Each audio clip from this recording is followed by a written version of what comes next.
నమస్కారం గురుగారు. ఓం శ్రీ మహాగణాధిపతయే నమః. గురుగారు, మనకు చంద్రగ్రహణం ఏ రోజైతే వచ్చిందో ఆ రోజు నుంచే మహాలయ పక్షాలు ప్రారంభం అని చెప్పి విన్నాం.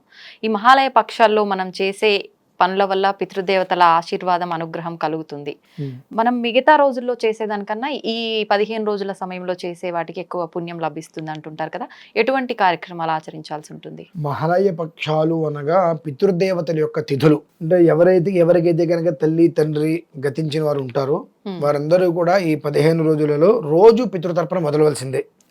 ఈ 15 రోజులలో ఏదో ఒక రోజు వారికి పిండ ప్రదానం అనేటువంటిది ఖచ్చితంగా చేసి తీరవలసిందే. అంటే ఇవి ఎందుకు వస్తున్నాయి, ఎందుకు ఇది విధానాలు ఇలా ఆచరించాలి అంటే మనకు కుటుంబం ఆనువంశికంగా పితృదోషాలు లాంటివి వస్తూ ఉంటాయి. ఇప్పుడు వచ్చే పితృదోషాలు దోషాలు కాదమ్మా, ఇవన్నీ కూడా ఇప్పుడు వచ్చే పెట్టుడు దోషాలు. ఎవరు పెడతారు అంటే జాతకం చూసి ఇది పితృదోషం ఉందని చెప్పడమే. నిజమైన పితృదోషం అనేటువంటి ఎలా పడితే అలా రాదు, మరి దానికి ఒక విధానం ఉంటుంది.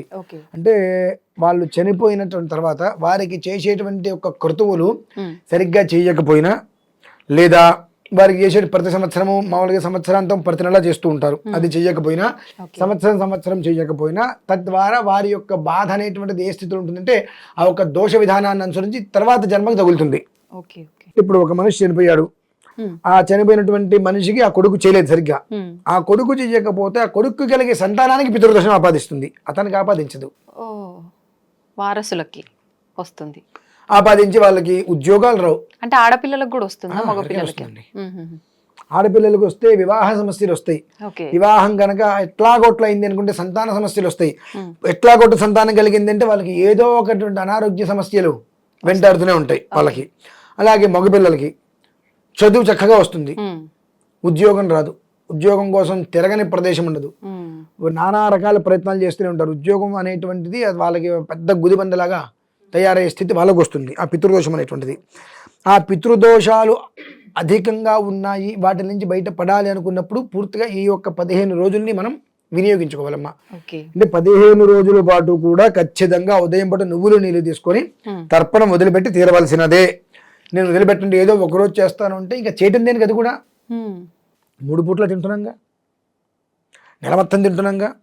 వాళ్ళకి సంవత్సరానికి వచ్చేటువంటి ఒక 15 రోజుల్లో వాళ్ళ రుణం తీర్చుకోవడం అనేటువంటిది ఒక 10 నిమిషాల సేపు నువ్వులు నీళ్ళు వదిలిపెట్టుకోవడానికి నీకు ఇబ్బంది కలిగింది అంటే ఆ దోషం అనేటువంటి అనువంశికంగా నీకు ఆపాదిస్తూనే ఉంటుంది. అందులో కూడా గొప్ప యోగం ఏంటంటే అమ్మా, గ్రహణము అలాగే ఈ యొక్క మహాలయ పక్షాలు నేను ఇంతవరకు చూడలేదు. అవునా?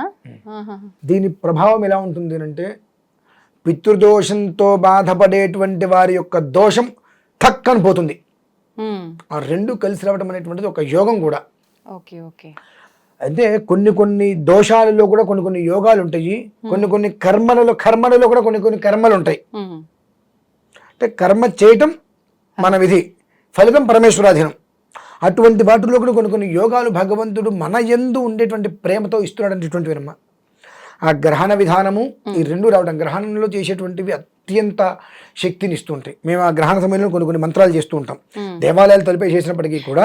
అయితే అప్పుడు దేవుళ్ళ శక్తులు కోల్పోతారంటారు కదా, మరి ఎట్లా? అందుకని దేవాలయాలు తలిపేసేస్తాడు, మేము మంత్రానుష్ఠానాలు చేసుకుంటాం.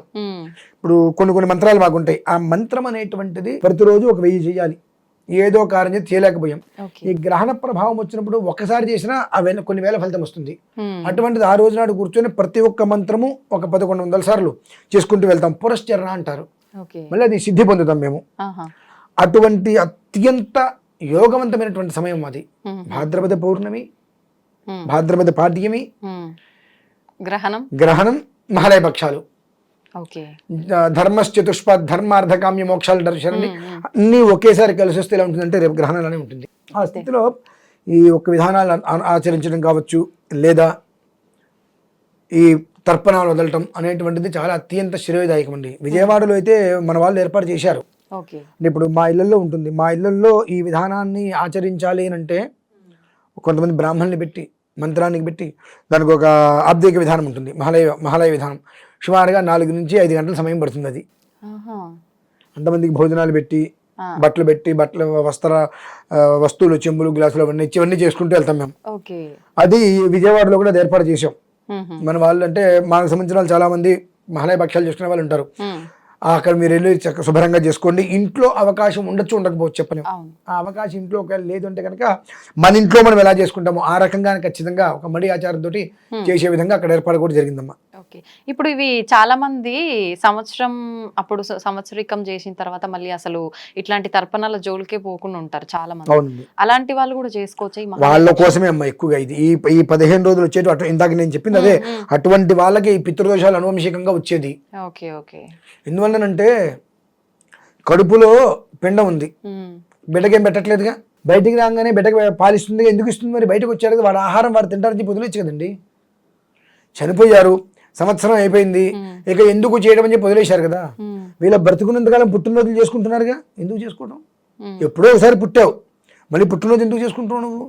ఏదో పెళ్ళయింది, మళ్ళీ ప్రతి సంవత్సరం పెళ్లి రోజు ఎందుకు చేసుకుంటావు? మొండమోపి సిల్వర్ జూబ్లీ, గోల్డెన్ జూబ్లీ ఇవన్నీ ఎందుకు చేసుకోవడం? అంటే నీవు బ్రతుకున్నావు కాబట్టి ఇవన్నీ చేసుకోవాలి. నీకు జన్మనిచ్చిన వాళ్ళు పోతే వాళ్ళ సంవత్సరానికి ఒక రోజు పెట్టడానికి నీకు చేతులు రావట్లేదా? నువ్వు చేసేటువంటి ఈ యొక్క ప్రక్రియ నీ కుటుంబాన్ని నాశనం చేస్తుంది కదా, అది గమనించుకోవాలి. అంటే మనం చేసే ప్రక్రియ కుటుంబానికి బాగు కాకపోయినా వినాశనానికి దారి తీయకూడదు కదా. మనకి వాళ్ళ పితృదోషం వచ్చిందంటే నా కొడుకు ఏదో తప్పు చేసేది కూడా పితృదోషం వచ్చింది, అబద్ధం.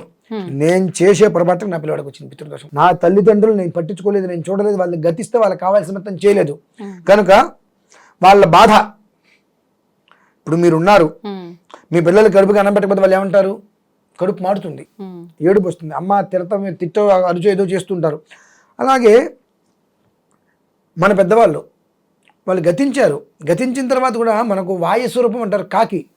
మనం పిండ పెట్టినప్పుడు కాకి వచ్చి ఎందుకు తీసుకెళ్తుందండి? మనకి గర్ద వస్తుందా, పిల్లి వస్తుందా, కుక్క తీసుకెళ్తుందా? లేదు కదా. అక్కడ పెట్టగానే కావు కావుంటూ కాకు వస్తుంది.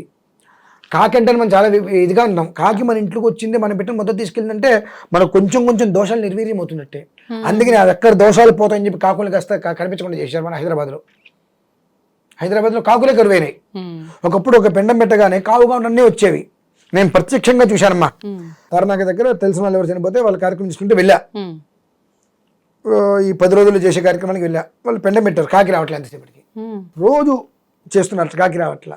ఏంటి అని అంటే వాళ్ళ ఆ చనిపోయిన మనవడు రాలేదు.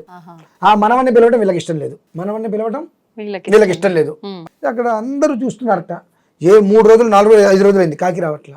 ఏంటి అంటే అప్పుడు అందరి గురించి ఆలోచించి ఆ మనవన్ని రేపు పిలిపిస్తా అని చెప్పి దండం పెట్టుకోమని చెప్పగానే చూస్తూనే ఉన్నాము. ఆ మాట అన్న మరుక్షణం కాకొచ్చా పిండం పట్టుకుని వెళ్ళిపోయిందండి. అంటే పితృదేవతలు వాయుస్ రూపంలో వస్తారు ఖచ్చితంగా. అంటే ఆ 10 రోజులు కావచ్చు, ఆ చనిపోయిన రోజు వచ్చినప్పుడు, ఈ మహాలయ పక్షాలు వచ్చినప్పుడు మనం వాయుస పిండం పెట్టినప్పుడు మనం కోరుకునేటువంటి మనం ఏదైతే తలుచుకుంటామో అది వాళ్ళకి ప్రీతికరమైనది తలుచుకుంటే వెంటనే వచ్చి తీసుకెళ్తారు మా వాళ్ళు. అదే పితృరూపం అనేటువంటిది ఆ రూపంలోనే మనం చూసుకుంటూ ఉంటాం. చాలా మందికి అవగాహన ఉండదు, ప్రత్యక్షంగా నేను చూశాది కాబట్టి అటువంటి వాళ్ళకి చాలా అవసరం అమ్మా ఈరోజు. ఈ 15 రోజులు కూడా వాళ్ళ అదృష్టం, పూర్వజన్మ సుకృతం, పూర్వజన్మ కూడా కాదు, ఏ జన్మలో చేసుకున్న సుకృతమో, మహాలయ పక్షాలు, భాద్రపద పౌర్ణమి, చంద్రగ్రహణం అన్నీ కలిసి రావడం ఎంత యోగం అమ్మా అది.